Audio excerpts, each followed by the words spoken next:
नमस्कार, जय हिंद। दृष्टि घटना चक्र करंट अफेयर्स की सीरीज में आपका बहुत बहुत स्वागत करता हूं। दोस्तों, अपने लास्ट वीडियो तक हमने स्वच्छ सर्वेक्षण 2021 के बारे में बात कर लिया है। अब चलते हैं उसके आगे। थोड़ी सी वॉइस की प्रॉब्लम हो सकती है, इसके लिए एक्सट्रीमली सॉरी।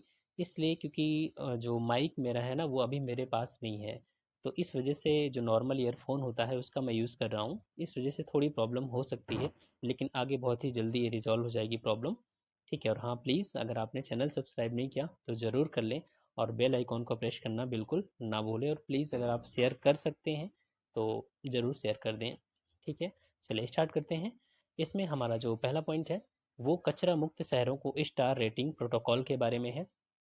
20 नवंबर 2021 को कचरा मुक्त शहरों के स्टार रेटिंग प्रोटोकॉल के तहत 3 स्टार और 5 स्टार रेटिंग वाले शहरों के परिणामों की घोषणा की गई। मतलब कि कुछ ऐसे शहर हैं जिनको 3 स्टार दिया गया और 5 स्टार दिया गया। क्यों दिया गया? क्योंकि वो जो शहर हैं वो कचरा मुक्त हो चुके हैं। तो आप यहाँ पर जरा देखिए, कुल 9 शहर ऐसे हैं जिन्हें 5 स्टार रेटिंग दी गई है। कौन कौन? इंदौर, सूरत, नई दिल्ली, नवी मुंबई, अंबिकापुर, मैसूर, नोएडा, विजयवाड़ा और पाटन। तो इनको 5 स्टार मिला। और कुछ ऐसे शहर हैं जिनको 3 स्टार मिला। 143 शहर ऐसे हैं जिनको 3 स्टार प्रमाण पत्र प्रदान किया गया। बस इतना पॉइंट याद रखना है। नेक्स्ट है सफाई मित्र सुरक्षा चुनौती। नवंबर 2021 में घोषित सफाई मित्र सुरक्षा चुनौती, इसमें 10 लाख से अधिक जनसंख्या वाले जो श्रेणी बनाई गई है उसमें इंदौर को पहला स्थान मिलता है। ठीक है, 10 लाख से अधिक जनसंख्या वाली श्रेणी में। और जबकि जो नवी मुंबई है उसको सेकेंड पोजीशन। अब अगर बात करें इसमें स्टेट की, तो छत्तीसगढ़ जो है वो सर्वश्रेष्ठ राज्य है। सफाई मित्र सुरक्षा चुनौती 2021 के तहत छत्तीसगढ़ सर्वश्रेष्ठ राज्य है। और इसी में अगर आप यूटी की बात करेंगे तो यूटी में आता है चंडीगढ़। और उत्तर प्रदेश की बात करेंगे, चूंकि उत्तर प्रदेश राज्य वाली श्रेणी में होगा, तो उत्तर प्रदेश की जो रैंकिंग है वो कितनी है? छठे पोजीशन पर है उत्तर प्रदेश। ठीक है, तो इतने पॉइंट यहाँ पर इंपॉर्टेंट है। नेक्स्ट बात करते हैं पूर्वांचल एक्सप्रेसवे के बारे में। देखिए, यहाँ पर आपको सारे एक्सप्रेसवेज के बारे में मैंने डाल दिया है ताकि आपको याद रहे। ठीक है, थोड़ा सा पहले डिटेल देख लेते हैं फिर वहाँ पर आएंगे। पूर्वांचल एक्सप्रेसवे 16 नवंबर 2021 को हमारे प्राइम मिनिस्टर नरेंद्र मोदी जी ने करवल खेरी, ये कहाँ पर है? सुल्तानपुर जिले में। सुल्तानपुर में पूर्वांचल एक्सप्रेसवे का उद्घाटन किया। और इसमें जो स्टील वगैरह सब कुछ लगा हुआ है वो सेल के द्वारा आपूर्ति की गई। तो ये पॉइंट तो नहीं ध्यान रखना। अब यहाँ पर देखिए, इसकी जो आधारशिला रखी गई थी वो 2018 में रखी गई थी हमारे प्राइम मिनिस्टर नरेंद्र मोदी जी के द्वारा। कहाँ पर? आजमगढ़ में। ध्यान रखना, आजमगढ़ में आधारशिला रखी गई थी। जबकि इसका जो उद्घाटन किया गया इस पूर्वांचल एक्सप्रेसवे का, इसका उद्घाटन कहाँ किया गया है? सुल्तानपुर में किया गया है। ठीक है, तो इतना ध्यान रखना। ये 2 पॉइंट। और आगे बात करते हैं, इसकी लंबाई कितनी है? तो इसकी लंबाई जो है, इसकी एवरेज लंबाई या मान सकते हैं लगभग में, तो 341 मीटर किलोमीटर है। और अगर आपको एग्जैक्ट याद रखना है तो 340.824, 340.824 किलोमीटर या 341 किलोमीटर। तो ऑप्शन में आपको देखना होगा कि कौन सा इसमें दिया गया है। ठीक है, अगर लगभग में दिया गया है तो 341 मान लीजिए, अदरवाइज 340.824। ठीक है। अब यहाँ पर देखिए, इस हिसाब से मतलब कि 341 किलोमीटर जो लंबाई है, इस हिसाब से देश का सबसे लंबा एक्सप्रेसवे बन गया है। तो अभी देश का सबसे लंबा एक्सप्रेसवे कौन सा हो गया? पूर्वांचल एक्सप्रेसवे हो गया। अब इसकी शुरुआत कहाँ से होती है? तो यह प्रारंभ होता है लखनऊ जिले से। लखनऊ में भी एक चांद सराय गाँव है, वहाँ से शुरुआत होता है। और गाजीपुर जिले में जो हैदरिया गाँव है वहाँ ख़त्म होता है। तो मतलब लखनऊ जिले को ये किससे जोड़ता है? गाजीपुर जिले को जोड़ता है। हालांकि अभी हाल ही की न्यूज़ है, अब इसे आगे बढ़ा करके बलिया तक ले जाया जा रहा है। जब आप देखेंगे मैप में, अभी मैं आपको मैप पे ले चलता हूँ, उत्तर प्रदेश का जो मैप है उसमें देखेंगे तो गाजीपुर के बाद आपको यहाँ मिलेगा बलिया। तो ये है गाजीपुर और इसके बाद बलिया, तो इसे बलिया तक ले जाने की बात हो रही है। ठीक है, इतना पॉइंट ध्यान रखना। अब इसमें कुछ और ज़रूरी बातें हैं वो देख लेते हैं। जो पूर्वांचल एक्सप्रेस वे है, यहाँ देखिए, हाँ, ये सबसे लंबा एक्सप्रेसवे हो गया, लखनऊ को गाजीपुर से जोड़ता है। और इसमें 9 जिले कौन कौन से हैं? इस पूरे एक्सप्रेसवे के मार्ग में आने वाले 9 जिले, ये आपको ध्यान रखना है क्योंकि पूछ लेता है कि इस एक्सप्रेसवे के बीच में कौन कौन से ज़िले पड़ते हैं। तो देखिए, लखनऊ से शुरुआत करिए, लखनऊ, बाराबंकी, अमेठी, सुल्तानपुर, अयोध्या, अंबेडकर नगर, आजमगढ़, मऊ और गाजीपुर। तो ये 1 2 3 4 5 6 7 8 9 जिले आते हैं इस पूरे पूर्वांचल एक्सप्रेसवे में। मतलब ये एक्सप्रेसवे 9 जिलों से होकर के गुजरता है। अभी ये 6 लेन का है, लेकिन ये इसे 8 लेन तक बनाया जा सकता है। ठीक है, अब इम्पोर्टेंट पॉइंट क्या है कि इसमें एक एयर स्ट्रिप भी बनाई गई है। आप जानते हैं कि जब भी कभी भी वॉर होता है तो जो दुश्मन देश होते हैं वो हमारे किसी भी देश के वो एयरपोर्ट्स वगैरह पे हमला ज़रूर करते हैं, ताकि वहाँ पर जो जहाज़ वगैरह हैं वो लैंड ना कर पाएँ और ना ही वो टेक ऑफ कर पाएँ।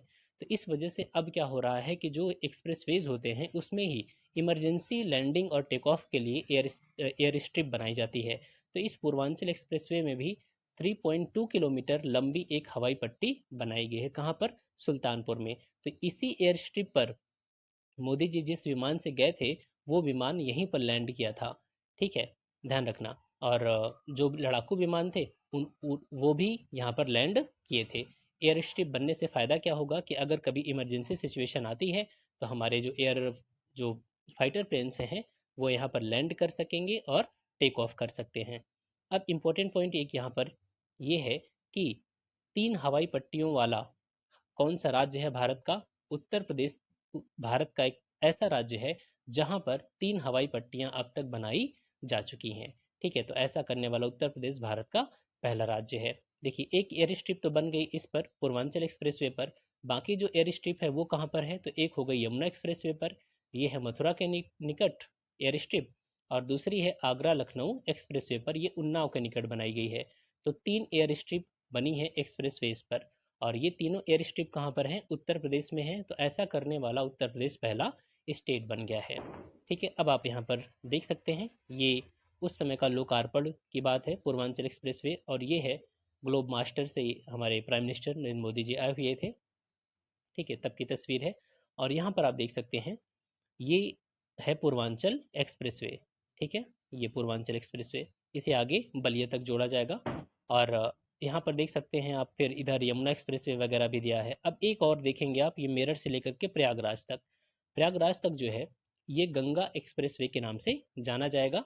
अब इसका निर्माण जो है वो शुरू हो चुका है। आगे चल करके इन एक्सप्रेसवेज को फिर इधर मिला दिया जाएगा, लेकिन अभी ये प्रयागराज से मेरठ तक ही है। जो हमारा नेक्स्ट पॉइंट टॉपिक है वो गंगा एक्सप्रेसवे के बारे में ही है।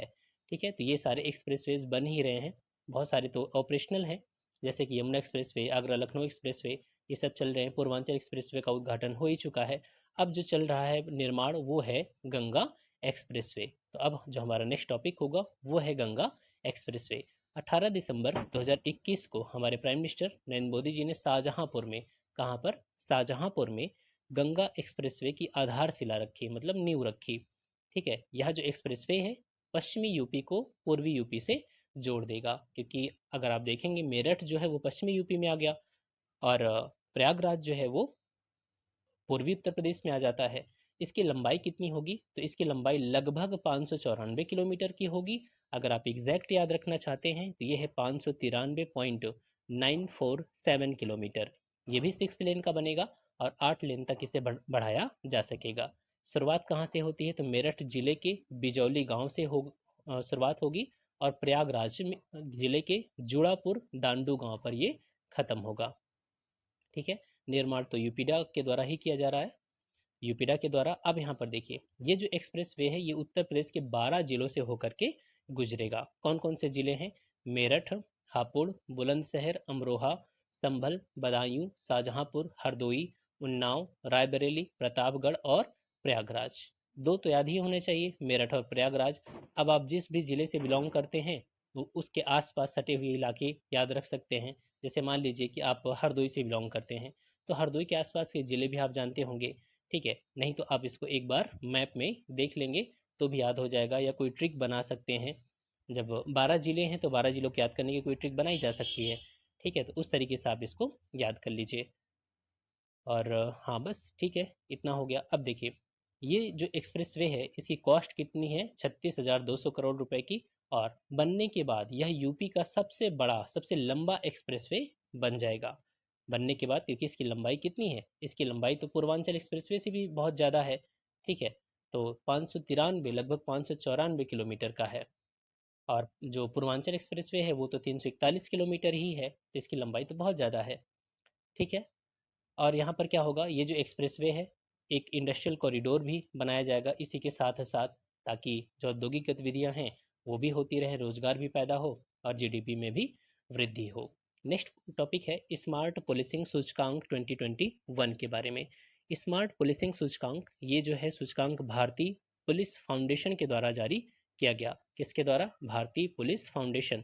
ये जो सूचकांक है किस आधार पर बनाया गया है कि जो हमारे नागरिक हैं वो कितने संतुष्ट हैं पुलिस की कार्रवाई से, पुलिस के काम से।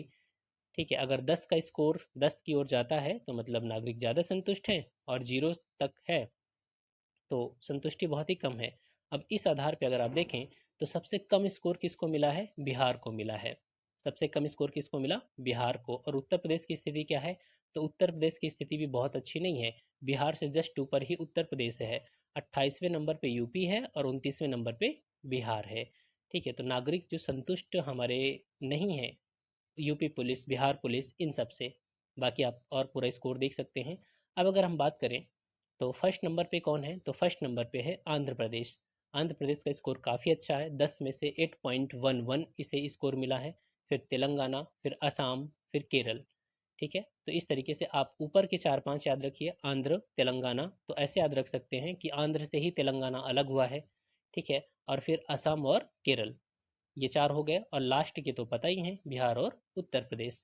तो सबसे अंतिम में बिहार हो गया और उसके ऊपर है उत्तर प्रदेश।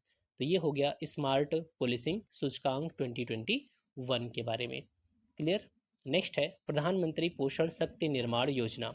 ये जो योजना है 29 सितंबर 2021 को प्रधानमंत्री नरेंद्र मोदी जी की अध्यक्षता में जो हमारी cabinet committee on economic affairs है, CCEA, cabinet committee on economic affairs, इसने इस स्कीम को मंजूरी प्रदान किया। पोषण स्कीम, पोषण स्कीम जो है या पोषण शक्ति निर्माण, ये अगले 5 सालों के लिए लागू की जाएगी, 2021 से 26 के लिए। इसमें क्या होगा? इसमें जो सरकारी स्कूल हैं या सरकार के द्वारा सहायता प्राप्त स्कूल हैं उन वहाँ पर बच्चों को पका हुआ गर्म भोजन उपलब्ध करवाया जाएगा, क्लास 1 से लेकर के जो 8th क्लास तक के सभी बच्चे हैं उनको। ठीक है, इस तरीके से लगभग 11.80 करोड़ बच्चे लाभान्वित होंगे। आप जानते हैं कि हमारे देश में 1995 से एक स्कीम चल रही है जिसको हम मिड डे मील स्कीम के नाम से जानते हैं। अब जो मिड डे मील स्कीम है उसी की जगह पर ये स्कीम शुरुआत किया गया है, इस स्कीम का, प्रधानमंत्री पोषण शक्ति निर्माण योजना का। ठीक है, तो इतना ध्यान रखना है। अब इसमें देख सकते हैं आप कि जो प्राथमिक कक्षाओं वाले बच्चे हैं उनके लिए 100 ग्राम, और जो उच्च प्राथमिक कक्षाओं वाले बच्चे हैं उनके लिए 150 ग्राम खाद्यान्न की आपूर्ति की जाएगी। क्लियर? चलिए नेक्स्ट पॉइंट है राज्य खाद्य सुरक्षा सूचकांक के बारे में।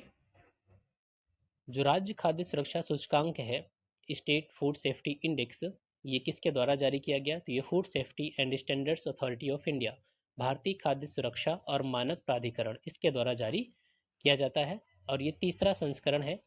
तीसरा संस्करण देख लेते हैं। इसमें जो शीर्ष 3 बड़े राज्य हैं वो कौन कौन से हैं? तो पहले नंबर पे आता है गुजरात, सेकंड पे केरल और थर्ड पे आता है तमिलनाडु। ये तो हो गया बड़े राज्यों की कैटेगरी में। ठीक है, और छोटे राज्यों की बात करेंगे तो इसमें आता है गोवा टॉप पर, फिर मेघालय, फिर मणिपुर। देखिए फूड सेफ्टी इंडेक्स में क्या क्या चीज़ें हैं, पैरामीटर्स क्या होते हैं। इसमें उन पैरामीटर्स को रखा गया है कि मैन्युफैक्चरिंग के दौरान किन किन चीज़ों का ख्याल रखा जाता है। कोई भी प्रोडक्ट जब बनाया जाता है तो क्या उसमें कंज्यूमर्स की जो रिक्वायरमेंट्स होती है उनको ध्यान में रखा गया, हेल्दी चीज़ें बनाई जा रही हैं या नहीं बनाई जा रही, ऐसे बहुत सारे पैरामीटर्स होते हैं। तो उन्हीं के आधार पर ये बनाया गया है। तो बड़े राज्यों में गुजरात हो गया फर्स्ट नंबर पे, छोटे राज्यों में गोवा फर्स्ट नंबर पे आता है, और यूटीज़ की बात करेंगे तो यूटीज़ में जम्मू कश्मीर फर्स्ट नंबर पे आता है। ठीक है, और जो सबसे नीचे स्थान जिनको प्राप्त हुआ है तो आप यहाँ देख सकते हैं, छोटे राज्यों में सबसे नीचे स्थान किसको मिला है? मिजोरम को। बड़े राज्यों में सबसे अंतिम स्थान किसका है? बिहार का है। और यूटीज़ में किसका सबसे अंतिम है? तो लक्षद्वीप का सबसे अंतिम स्थान है। और यूटीज़ में सबसे टॉप पर कौन था? तो जम्मू कश्मीर था। ठीक है, अब बारी आती है उत्तर प्रदेश की। तो उत्तर प्रदेश आएगा बड़े राज्यों में, और बड़े राज्यों में भी कितने नंबर पर है? तो ये है 5वें नंबर पर। ठीक है, तो बड़े राज्यों में इसको जैसे बिहार जो है वो से अंतिम स्थान लगभग प्राप्त हुआ है 20वें नंबर पे, और इसी में आता है ये उत्तर प्रदेश 5वें नंबर पर। ठीक है, तो ये जो हमारा राज्य खाद्य सुरक्षा सूचकांक है, इसको आपको ध्यान रखना है। इसमें उत्तर प्रदेश को 5वां स्थान प्राप्त हुआ है। नेक्स्ट है रेल कौशल विकास योजना। रेल कौशल विकास योजना हमारे जो रेल मंत्री हैं अश्विनी वैष्णव, इनके द्वारा इसकी शुरुआत की गई 17 सितंबर 2021 को। पर्पस क्या है कि हमारे देश में जो बेरोजगार युवा हैं उनकी रोजगार क्षमता को बढ़ाना, उद्यमिता को बढ़ाना और उनको तकनीकी प्रशिक्षण देना, इसी पर्पस से ये लागू किया गया, इस योजना को शुरुआत की गई। इसमें मतलब कि टारगेट किया गया है कि 3 साल में कम से कम 50,000 युवाओं को ट्रेनिंग दिया जाए। किन किन फील्ड्स में? तो जैसे कि इलेक्ट्रीशियन है, वेल्डर का मतलब जानते हैं ना, जो लोहा वगैरह जोड़ने का काम करते हैं, वेल्डिंग, मशीनिस्ट हैं, फिटर हैं, इन सब में ट्रेनिंग देना और वो फिर रोजगार कर सके। इसमें क्या होगा कि 100 घंटे का एक ट्रेनिंग कोर्स होगा, बुनियादी प्रशिक्षण होगा और इसमें 18 से 35 साल के उम्मीदवार पार्टिसिपेट कर सकते हैं। इसमें नोडल एजेंसी किसे बनाया गया? तो नोडल एजेंसी बनाया गया बनारस लोकोमोटिव वर्क्स को, यही ट्रेनिंग प्रदान करेगी। ठीक है। नेक्स्ट टॉपिक है भारत में अपराध 2020। ये रिपोर्ट कौन जारी करता है? NCRB, national crime record bureau, इसके द्वारा रिपोर्ट जारी किया जाता है। ये 68वां संस्करण है। 14 सितंबर 2021 को ये रिपोर्ट जारी हुई है और इसमें डेटा जो है वो 2020 के लिए बताया गया है, 1 जनवरी से दिसंबर 2020 तक जो भी अपराध हुए हैं उन्हीं के आधार पर। ठीक है, देख लेते हैं। इस रिपोर्ट में बताया गया कि भारत में आप देख सकते हैं सैकड़ा, हजार, 10,000, लाख, 10 लाख, मतलब कि लगभग 66 लाख अपराध हुए हैं जो कि कॉग्निजेबल हैं, संज्ञेय अपराध हमारे देश में रजिस्टर हुए हैं। ठीक, अब यहाँ देखेंगे तो 28% की वृद्धि देखने को मिली है 2019 की तुलना में 2020 में। मतलब अपराध जो है हमारे देश में 2019 की तुलना में 2020 में 28% बढ़ गए हैं। और साइबर क्राइम देखेंगे तो 50,035 मामले साइबर क्राइम के दर्ज हुए हैं। ठीक है, मैंने फिर कहा कि मेंस की तैयारी आपके साथ साथ चलती है। जब आप इंटरनल सिक्योरिटी में साइबर क्राइम पढ़ते हैं तो वहाँ पर इस डेटा का इस्तेमाल होता है। ठीक है, तो इन 2020 में कुल 50,000 से 35 मामले ये तो रिकॉर्डेड हैं। अदरवाइज हमारे देश में तो मुझे लगता है लाखों की संख्या में होंगे साइबर क्राइम होते रहते हैं। ठीक है, तो 2019 की तुलना में 2020 में जो ग्रोथ देखने को मिली है वो 11.8% ग्रोथ मिली है साइबर क्राइम के मामले में। ठीक है, चलिए नेक्स्ट महिलाओं के विरुद्ध अपराध की बात करें तो महिलाओं के विरुद्ध अपराध में गिरावट आई है, 8.3% की गिरावट आई है। और हाँ बस इतना ठीक है, इतना ध्यान रखना। नेक्स्ट पॉइंट है स्वच्छ सर्वेक्षण ग्रामीण 2021। पीटी के लिए कोई इंपॉर्टेंट नहीं, इसमें पॉइंट दिया ही नहीं गया। ओडीएफ वगैरह के बारे में बात है तो मैं आपको ओडीएफ के बारे में यहाँ डिटेल में बता देता हूँ। ओडीएफ क्या है, ओडीएफ प्लस क्या है, ओडीएफ प्लस प्लस क्या है। देखिए, मैं इसीलिए मैं कोशिश करता हूँ कि आपको जो भी चीज़ें मैं प्रोवाइड करूँ वो कंप्लीट हो। ये नहीं कि मैं सिर्फ मैगजीन में जो बातें लिखी हैं वही बताता चलूँ और आपको पूरी जानकारी ना मिल पाए। जैसे ओडीएफ के बारे में आया, ODF plus, ODF plus plus, ये चीज़ें हैं क्या, इनको भी तो जानना जरूरी है। तो देखिए ओडीएफ क्या होता है? ओपन डेफिकेशन फ्री, मतलब कि खुले में शौच से मुक्त। क्या डेफिनेशन है एग्जैक्ट? तो इसकी डेफिनेशन है कि यदि किसी भी दिन, कोई भी एक दिन चूज कर लिया गया, अगर उस दिन के किसी भी समय, मतलब पूरे 24 घंटे में किसी भी समय कोई व्यक्ति खुले में शौच नहीं करता तो क्या माना जाएगा कि वो गांव, वो शहर क्या है, ओडीएफ हो चुका है, ओपन डेफिकेशन फ्री। मतलब कि पिछले 24 घंटे में किसी ने खुले में शौच नहीं किया। अब इसके बाद अगला आता है ओडीएफ प्लस। अब इसमें कोई एक चीज़ और ऐड कर दिया गया होगा। और क्या ऐड हुआ है? तो जैसे उसे ओडीएफ तो होना ही चाहिए, इसमें ऐड एक चीज़ और हुआ है कि जो सार्वजनिक शौचालय हैं, ठीक है, सामुदायिक शौचालय, सार्वजनिक शौचालय होते हैं ना, पब्लिक टॉयलेट, वो फंक्शनल होने चाहिए, कार्यात्मक अवस्था में होने चाहिए और वहाँ पर अच्छी साफ सफाई की व्यवस्था होनी चाहिए। तो इसे कहते हैं ओडीएफ प्लस। अब एक चीज़ और आता है ओडीएफ प्लस प्लस। तो इसे ओडीएफ प्लस तो होना ही चाहिए क्योंकि ओडीएफ प्लस प्लस है ना, डबल प्लस। तो एक प्लस तो ऊपर वाला हो गया, तो मतलब ये वाली विशेषता यहाँ होनी चाहिए। एक चीज़ और ऐड हो गई, एक चीज़ ये ऐड हो गई कि जो भी मल होता है, निकलता है सेफ्टी टैंक वगैरह से, उनको बिना उपचारित किए कहीं पर भी कोई भी वाटर बॉडी, जल निकाय में ना छोड़ना या किसी खुले क्षेत्र में नहीं छोड़ना चाहिए, बल्कि उनका ठीक तरीके से ट्रीटमेंट होना चाहिए। ठीक है, तो जो सॉलिड और लिक्विड वेस्ट होता है उसका ठीक तरीके से मैनेजमेंट करना, जो अनुपचारित कीचड़ होता है, नालियों का प्रवाह होता है, उसे किसी तालाब में, झील में, उसमें ना डालना, उसका ट्रीटमेंट करना, ये होता है ODF प्लस प्लस। ठीक है, तो इतना आपको ध्यान रखना है। इसमें एक पॉइंट है सुजलाम अभियान के बारे में। तो आप जानते हैं कि हमारा देश आज़ादी का अमृत महोत्सव मना रहा है, आगे ये टॉपिक आएगा। उसी के तहत शक्ति मंत्रालय, जल शक्ति मंत्रालय ने सुजलाम अभियान को लॉन्च किया है। ये जो सुजलाम अभियान है, इसका पर्पस क्या है? यह एक 100 दिवसीय अभियान है। हालांकि अब तो ये ख़त्म भी हो गया होगा, क्योंकि 25 अगस्त से शुरुआत हुई थी इसकी। ठीक है, तो अब तक ये अभियान जो है वो ख़त्म हो चुका है। इसमें क्या बातें बताई गई थी? इसमें कहा गया था कि 10 लाख सॉकपिट्स का निर्माण किया जाएगा, जो शौचालय हैं उनकी मरम्मत की जाएगी, और नए परिवारों तक शौचालय की पहुंच होनी चाहिए। ठीक है, तो इन पॉइंट्स को ध्यान में रखते हुए इसको लॉन्च किया गया था, सुजलाम अभियान को। हालांकि ये पीटी में नहीं पूछा जाएगा, बिल्कुल परेशान मत होइए। नेक्स्ट जो टॉपिक है वो है इंदौर, भारत का पहला वाटर प्लस सिटी। तो बस एक ही पॉइंट है ही कि भारत का पहला वाटर प्लस सिटी कौन है, तो वो है इंदौर। ठीक है, इंदौर भारत का पहला वाटर प्लस सिटी है। लास्ट ईयर की मैगजीन में भी ये पॉइंट था, वहाँ पर मैंने बहुत डिटेल में बताया था कि वाटर प्लस का मतलब क्या होता है। तो वाटर प्लस का मतलब एक तरीके से ये हुआ कि वहाँ पर जो भी पानी की रिक्वायरमेंट होती है उसको ट्रीट करके, जो हमारा ख़राब पानी होता है ना, तो उसको उपचारित करके फिर से सप्लाई किया जाता है। ठीक है, तो कुछ पैरामीटर्स हैं जिनके आधार पे किसी भी शहर को वाटर प्लस घोषित किया जाता है। तो इंदौर भारत का पहला वाटर प्लस सिटी है, बस इतना ध्यान रखना। नेक्स्ट है NIRF इंडिया रैंकिंग्स के बारे में। इसका फुल फॉर्म क्या है? National institutional ranking framework. ये केंद्रीय शिक्षा मंत्री धर्मेंद्र प्रधान जी के द्वारा ये रैंकिंग जो है वो जारी की गई 9 सितंबर 2021 को। ये इसका छठा संस्करण था। देखिए, इसमें जो हमारे इंस्टीट्यूट्स हैं, वो ये चाहे यूनिवर्सिटी हो, चाहे रिसर्च इंस्टीट्यूट हो, चाहे वो कॉलेज हो, कई कैटेगरीज बनाई गई हैं। उनमें उनके आधार पर जो कॉलेज हैं उनको रैंकिंग दी गई है। रैंकिंग मतलब कि जो कॉलेज है, यूनिवर्सिटीज़ है, उन सभी को रैंकिंग प्रदान की गई है। देखिए, इसमें कई कैटेगरी बनाई गई, जैसे कि एक तो समग्र श्रेणी हो गई, ओवरऑल। दूसरा विश्वविद्यालय, फिर कॉलेज, फिर रिसर्च इंस्टीट्यूट, अनुसंधान संस्थान।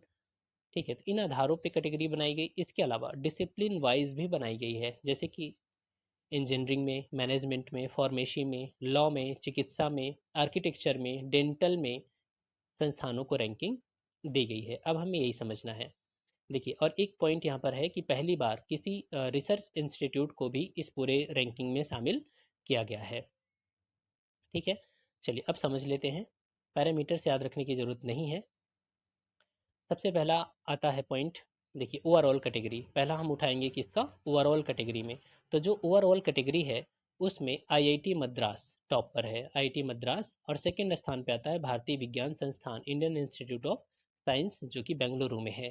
तो IIT मद्रास और भारतीय विज्ञान संस्थान या IISc बेंगलुरु, ये सेकंड नंबर पे आता है। अब यहाँ पर देखिए, 5वें नंबर पे है IIT कानपुर, और 10वें नंबर पे कौन है? 10वें नंबर पे है BHU। तो उत्तर प्रदेश के बारे में अगर पूछा जाए कि इस रैंकिंग में उत्तर प्रदेश के टॉप 10 में कितने इंस्टीट्यूट हैं, तो दो हो गए। एक तो हो गया IIT कानपुर, जो कि 5वें नंबर पे है, और दूसरा हो गया 10वें नंबर पर BHU। ठीक है, तो टॉप 10 में उत्तर प्रदेश के दो संस्थान हैं, IIT कानपुर और BHU। इस तरीके से उत्तर प्रदेश शिक्षा संस्थानों की अगर आप ओवरऑल कैटेगरी देखेंगे तो उत्तर प्रदेश के तो ढेर सारे संस्थान हैं, अब सब तो याद नहीं रखा जा सकता। तो आप IIT कानपुर और BHU इनको ध्यान रखें, टॉप 10 वाले को। ठीक है, बाकी 18 नंबर पे AMU आता है, फिर IIT BHU आती है 28 नंबर पे, तो सब तो ध्यान रखने की आवश्यकता नहीं है। अब अगर हम बात करें, ये तो ओवरऑल कैटेगरी थी। अब यहाँ पर विश्वविद्यालय श्रेणी की बात करें तो विश्वविद्यालय में भी IISc ही आता है, Indian institute of science Bengaluru. और अभी हमने देखा था ओवरऑल कैटेगरी में IISc जो है वो सेकंड नंबर पे है। फर्स्ट नंबर पे IIT मद्रास और सेकंड नंबर पे IISc बेंगलुरु। लेकिन अगर आप यूनिवर्सिटी कैटेगरी लेंगे तो वहाँ पर IISc बेंगलुरु फर्स्ट नंबर पे आ जाता है और JNU सेकंड नंबर पे आ जाता है। ठीक है, अब यहाँ देखें इंजीनियरिंग, अब डिसिप्लिन वाइज देख सकते हैं। इंजीनियरिंग श्रेणी में पहले नंबर पे आता है IIT मद्रास, तो ओवरऑल कैटेगरी में भी IIT मद्रास था, और इंजीनियरिंग श्रेणी में भी IIT मद्रास है। सेकंड नंबर पे IIT दिल्ली है। मैनेजमेंट में देखेंगे, प्रबंधन में, तो IIM अहमदाबाद है। और अगर आप मेडिकल में देखेंगे, चिकित्सा में, तो एम्स दिल्ली है। और यूनिवर्सिटी, अच्छा हाँ, लॉ में देखेंगे तो लॉ में आता है national law school of India university, ये बेंगलुरु में है। ठीक है, national law school of India university, ये बेंगलुरु में। ठीक है, तो लॉ में ये टॉप पर आता है। और डेंटल में देखेंगे तो डेंटल में आता है Manipal college of dental sciences, ये उडुपी कर्नाटक में है। फार्मेसी में देखेंगे तो ये जामिया हमदर्द है नई दिल्ली में। कॉलेज में दिल्ली यूनिवर्सिटी के कॉलेज है मिरांडा हाउस, ये टॉप पर है। और रिसर्च में देखेंगे तो यहाँ पर भी आईएससी बेंगलुरु आता है, Indian institute of science Bengaluru. ठीक है, तो इतना आपको ध्यान रखना है। नेक्स्ट जो टॉपिक है हमारा है वो कार्बी आंगलोंग समझौता के बारे में है, लेकिन हम इसको इस वीडियो में कवर नहीं करेंगे। मिलते हैं नेक्स्ट वीडियो में, लेकिन प्लीज़ आप चैनल को सब्सक्राइब जरूर कर लेना और हाँ, वीडियो को शेयर भी कर देना। Thanks for watching, keep smiling.